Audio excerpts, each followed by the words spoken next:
and welcome to Let's Talk Dentistry with Mango Voice. How are you doing, Natalie? I'm doing great. Thanks, Kate. Thanks for having me. Thanks for jumping on. I'm really excited. Shall we start off by you introducing yourself and telling the Mango Voice audience about yourself? Okay. My name is Natalie Suda. I am a sales rep with PPO Profits. I've been in dentistry for about 12 years now, practice manager in private practice here in the state of Florida. And then after that, went to work for PPO Profits, first as an account manager doing fee negotiations for them, and recently moved into the full-time sales position. So fantastic. So, one of the things we do on Let's Talk Dentistry is we want to know kind of like what's going on. So, if someone was to hire PPO Profits, what would they be actually getting? I know that there's so many different levels of PPO Profits. What actually would they be looking for? Yeah, actually, we have a couple different departments. First and foremost, fee negotiations. That was the what we were founded on, and so what we've been doing the longest. And then we also offer revenue cycle management. Can be outsourced to us completely, or we can train your staff on the best policies and procedures, getting that set up so that they're not writing off a penny more to insurance than they should be. And then we also offer a platform for membership in office membership plans. Great platform, fully customizable, one licensing fee, and then never another payment afterwards. So super inexpensive and user friendly. No monthly fee, no per patient fee, which a lot of companies charge. And then lastly, our newest addition is medical billing for dental. Wow, that's fantastic. So let me just back up a little bit. So when you said, in office plans, that's for an office to have their own plans. And so many offices think that they can do it on their own. But I will tell you that I have heard that a lot of states, it's not legal for a dentist office to do a plan on their own, that they really have to use a company because the company is licensed. Correct. There are specific states that say that it has to be managed by a third party. It cannot be managed by the office. It's easier too. I mean, it keeps up with all of the information for you, pretty much takes all of that off your plate, even so much as to handle the credit card information so that you're not responsible for keeping that information private as well. And the best thing about having a plan is that they kind of pay up front for their regular checkups, like for their prophies and their exams. A lot of those plans include that. So then it actually does help keep that schedule full because they've already prepaid for it. Right. It helps build loyalty among those uninsured patients because once they've bought into your plan, they're not going to go anywhere else. They want to go where their plan is. They've already paid for the plan. They've already invested in your office. So it does help build loyalty among your patients as well. And I'll tell you something interesting that I was told. Now, this is what I was told, but I was told that if you really did a study, that an in-office plan is going to be so much more valuable to a patient than a plan that they would buy from their company, because the plans they buy from their company have these maxes that are like $1,500, where people think, okay, what are you going to do for $1,500? One tooth? You know what I mean? Like one crown. So I hear that it's very, very profitable for these offices to put this in place, and it helps your patients say yes to dentistry. So I think that's a win-win right there. I've actually even told some small practices before that are looking to build their patient base, go to some of the smaller companies around your office that are too small to offer dental insurance and offer them your membership plan for their employees. It's cost less than paying that monthly premium, and it gives their employees, that same feeling of having a place to belong and go. Wow, that's amazing. That's a great Marketing. idea. Yeah, that's a brilliant idea. I know that one of the things that you really wanted to talk about was negotiations, because that's kind of like your bread and butter. That's what you really enjoy doing, right? It really is, yes. So tell me a little bit about it. Like, so when an office is wanting to negotiate, and what you're saying is that they should think about, like, okay, it's been 5 years. I don't know how long you want to go, but it's time to negotiate. So what are you seeing? How should they prepare? Well, okay, so we have different classes of offices that use us for negotiations. We have startups, of course. And of course, if you're starting an office, you definitely want to negotiate prior to signing any contracts, because once you sign, you could be locked into whatever fee schedule they give you. Some companies not only do that, but say once you're in network with them, there's a penalty period if you terminate the direct contract with them. And in addition to that, some companies say once you're in network with them directly, they will never follow another fee schedule. You will either be in network directly or out of network altogether. So before you make any mistakes, or sign up for anything, lock yourself into any time frames, time periods, definitely check out negotiations first. So that's for startups. We also work with new acquisitions. If you're acquiring a practice from another dentist, those insurance contracts that that seller has don't necessarily transfer over to the buyer. So, again, what a great opportunity to now go for that increased fees instead of being stuck with the same fees that that dentist has had for who knows how long, right? And then existing offices, we work with all kinds of offices, and sometimes we get doctors that, straight out of dental school just joined every insurance company they could because they needed the patients, they needed people in seats, right? So they just signed up with whatever the insurance company gave them. They didn't even know they could negotiate or say I want higher fees than that, or say what else do you they didn't know that. And you don't know what you don't know. That's the worst part of it.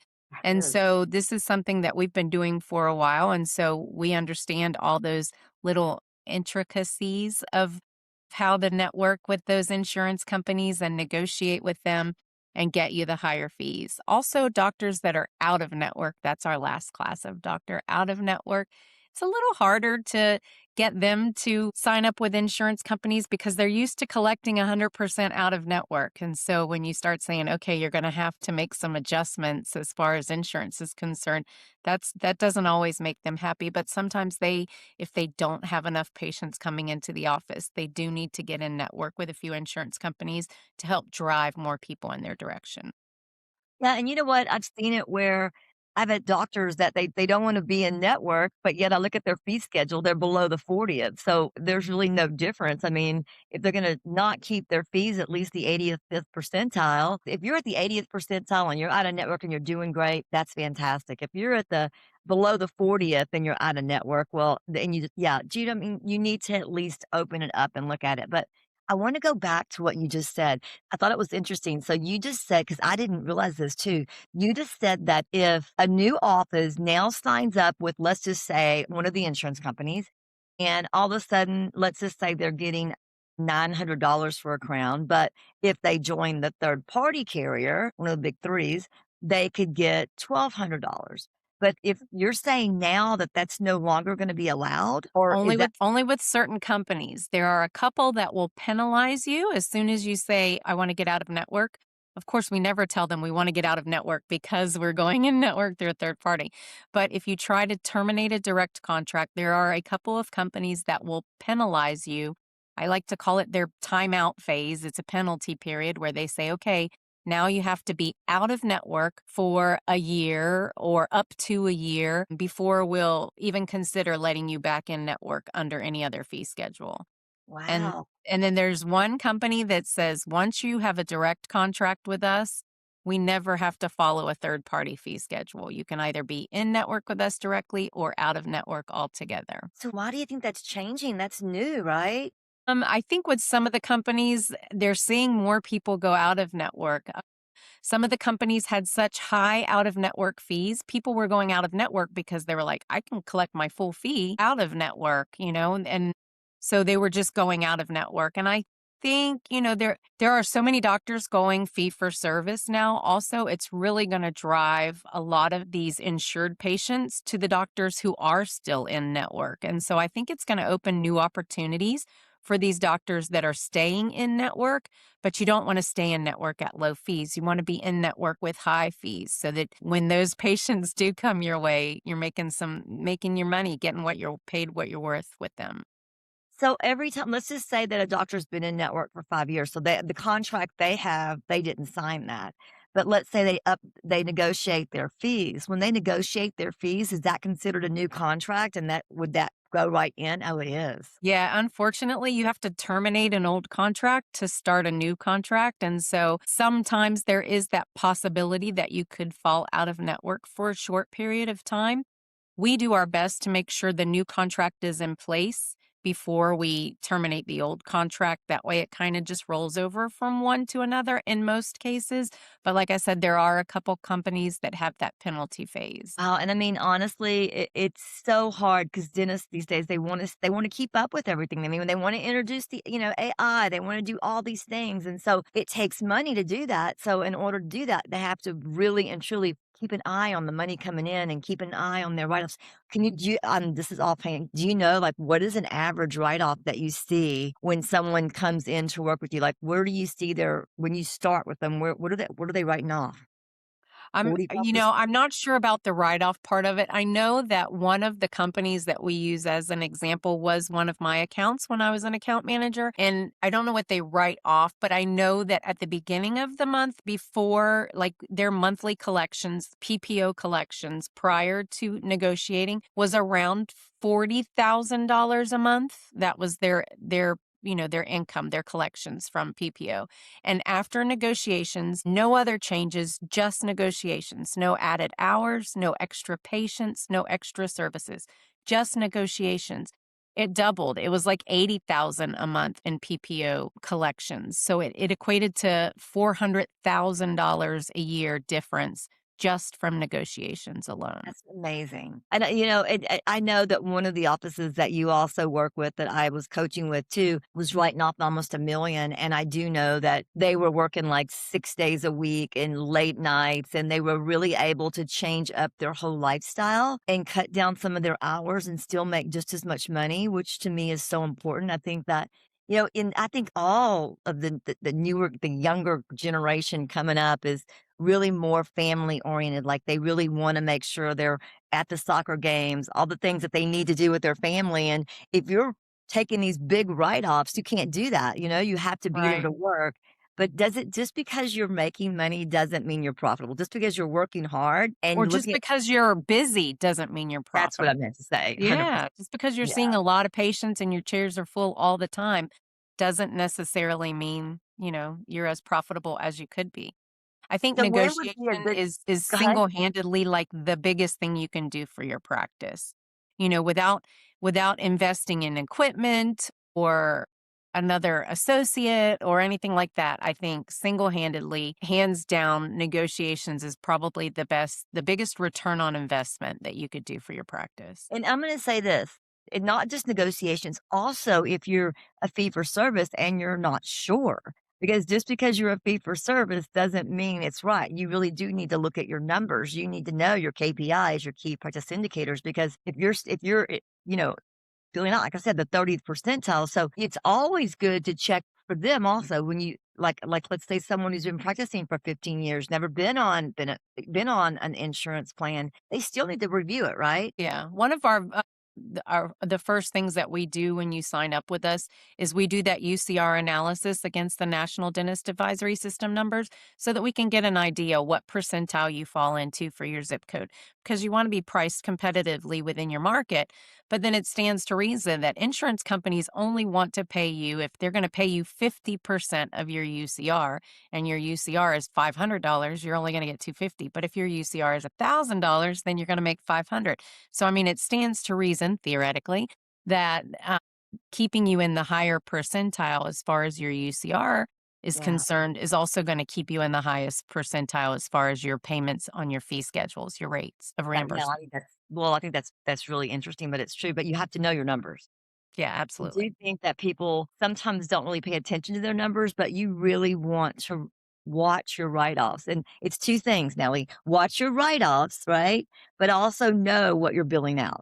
Because my write-offs say I'm only writing off 10%, but you're also billing out the 35th percentile.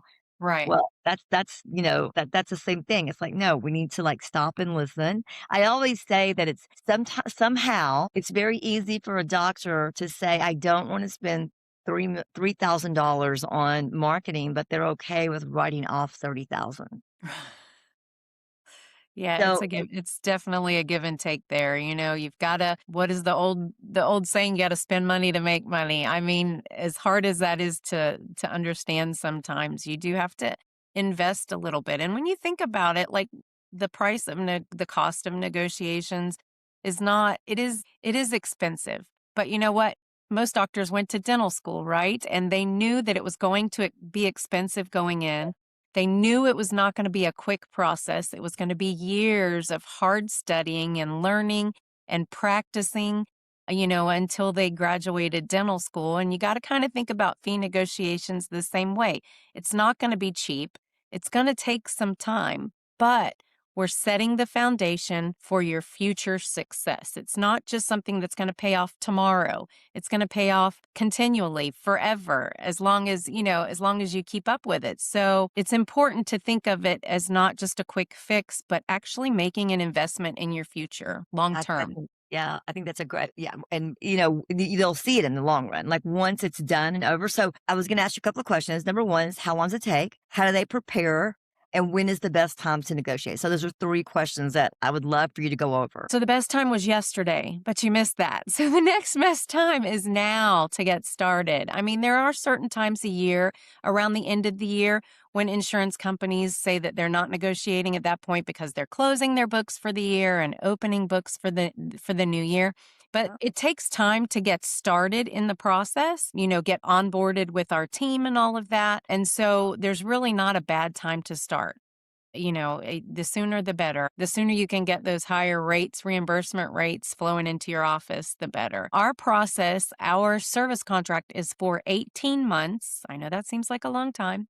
18 months or until we complete the strategy that we set for you, whichever comes first. Now, everything with insurance companies seems to work in like 90-day increments, right? From the time they receive your application, it's approximately 90 days before they give you an effective date. And then if that company shares that fee schedule with any other company, it can take up to 90 days for them to share that information with those other companies and for those companies to update their systems showing that new fee schedule effective. Most terminations require 90-day written notice. So 3 months, 3 months, 3 months, you're looking at 9 months, 12 months, it adds up really quickly. Some of the easier accounts, like a startup or an out of network where we're not terminating anything, we're just signing new contracts and waiting for things to fall into place, those tend to move a little faster. But, if you're an existing office with existing contracts, let's face it, insurance companies don't like paying us what they're paying us now. How excited and are they going to be to help us get you higher fees? They're going to delay things. Papers are going to get misplaced and have to be submitted more than once. Stuff happens, So I like to rather we like to under promise and have you be happy than over promise it's going to be done in 12 months and then have you be upset because it takes 16 or 18. So our contract is for 18 months or until we complete the process. And what was the last question, Kay? and for a new office, you said for a new office, it's like so if I had a brand new office I was getting ready to open, I can't start 18 months out because I don't even have an office yet. Like, what is an average for a new startup? I mean, as soon as possible, as soon as you have your tax ID number, the correct address. Most doctors have their MPI as soon as they finish school, but your tax ID number, correct address, a phone number is usually pretty important, and your business name. That's the stuff that we need to get started. Maybe not to start the process, but, to get credentialed. And of course, for us to solicit offers, we've got to give them that information. I've got this doctor at this address with this MPI, this tax ID. Send us your best offer. And don't you think they should do always a tax ID should be number 2? Even though they get the 1 from school before you start negotiations, shouldn't they have an NPI too? Tax ID is their tax ID number, their MPI. So NPI, this is what we're seeing from our experience. Okay. NPI 2s have not been a requirement in the past. However, some insurance companies are requiring them. A couple of states, Delta states, are now requiring an MPI 2. So we're seeing it headed in that direction. If you ever plan to have associates at any time in your practice and not be the sole doctor, I think an MPI 2 is a great number. So we suggest you go ahead and get it out of the way now. And Good. It's that's very the easy to MPI for do. the entity, not for each individual doctor. Wait, say it one more time, I overspoke. Say it one more time. The MPI 2 is the entity's ID. Yeah. Yeah, and it's really easy to get, but I think if you're ever gonna and you don't know when you get started, so I would always recommend getting an NPI-2 before you start.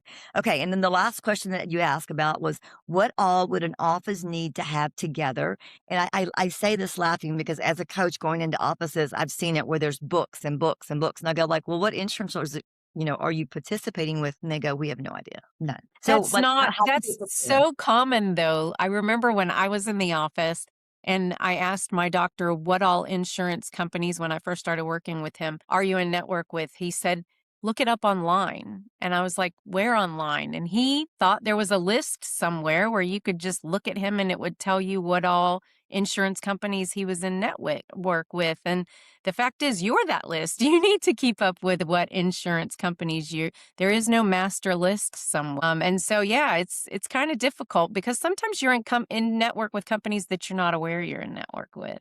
There are so many connections and shared networks now that you can join one insurance company and be in network with five without even knowing it. You just joined one. You filled out one application. You joined one company, and they shared your information with five different companies. And now you're in network with all five companies, and you had no idea. So it's very difficult to know who all you can be in network with. I always say it's my title of my program, an insurance puzzle. It's a puzzle, and they didn't give you all the pieces. That's the best No. way to put it, and you have to find them. So, Yeah. you know what I mean? That's it. And so, if a doctor wants to negotiate, besides getting the list of all of their companies they're working with now, what else do they need for before they start working with you? Yeah, again, the tax ID number, their MPI number, the address. Credentialing is per location, per provider. So even if you just change a suite number, it seems so insignificant, but it's considered a totally new contract. You were in network at that address, and now you're in network at this address. So you got to have specific address. Phone number is very important because that's how they're going to contact you with any information. We usually suggest perhaps a mango number so that you've got, that number set aside, and it can move with you should anything change. And then tax ID, MPI, telephone number, address. That's the most important stuff to get started. You're going to tell us what companies you think you're in network with, and we're going to do the research on our end too and verify those companies. We may ask you for your current UCR. What are some of the current fee schedules you have? But again, if you don't have those, when we talk to the insurance companies, we can always ask them what current fee schedule you're on with them as well, because we do verify everything with the insurance. Wow. Well, listen, thank you so much. I mean, Mango Voice is trying to do whatever we can to help practices grow, and, I love it because it's important that we take care of all of our doctors and all of our team members. So thank you so much for joining me today. Now, if anyone wants to reach out to you, what would they do? How? So my phone number, should they wish to call me, is 970-315-4620. And my name is Natalie Suda, Suda. They can also find us on our website, www.ppoprofits.com. And then I also have a QR code, which I can share, and we Perfect. can leave Yeah. up whenever. Yeah. Okay. Go ahead and share it. That'd be awesome. Again, thank you very much. If you have any questions, reach out to Natalie. She's going to put up a QR code. There we go. Let's talk. I love it. I love it. So reach out to Natalie. She'll be happy to help you. I know there's always a lot of questions. This is a big topic and we've covered a lot, but thank you so much for joining me today, Natalie. I really appreciate it. Have a great Thank you, day. Kay.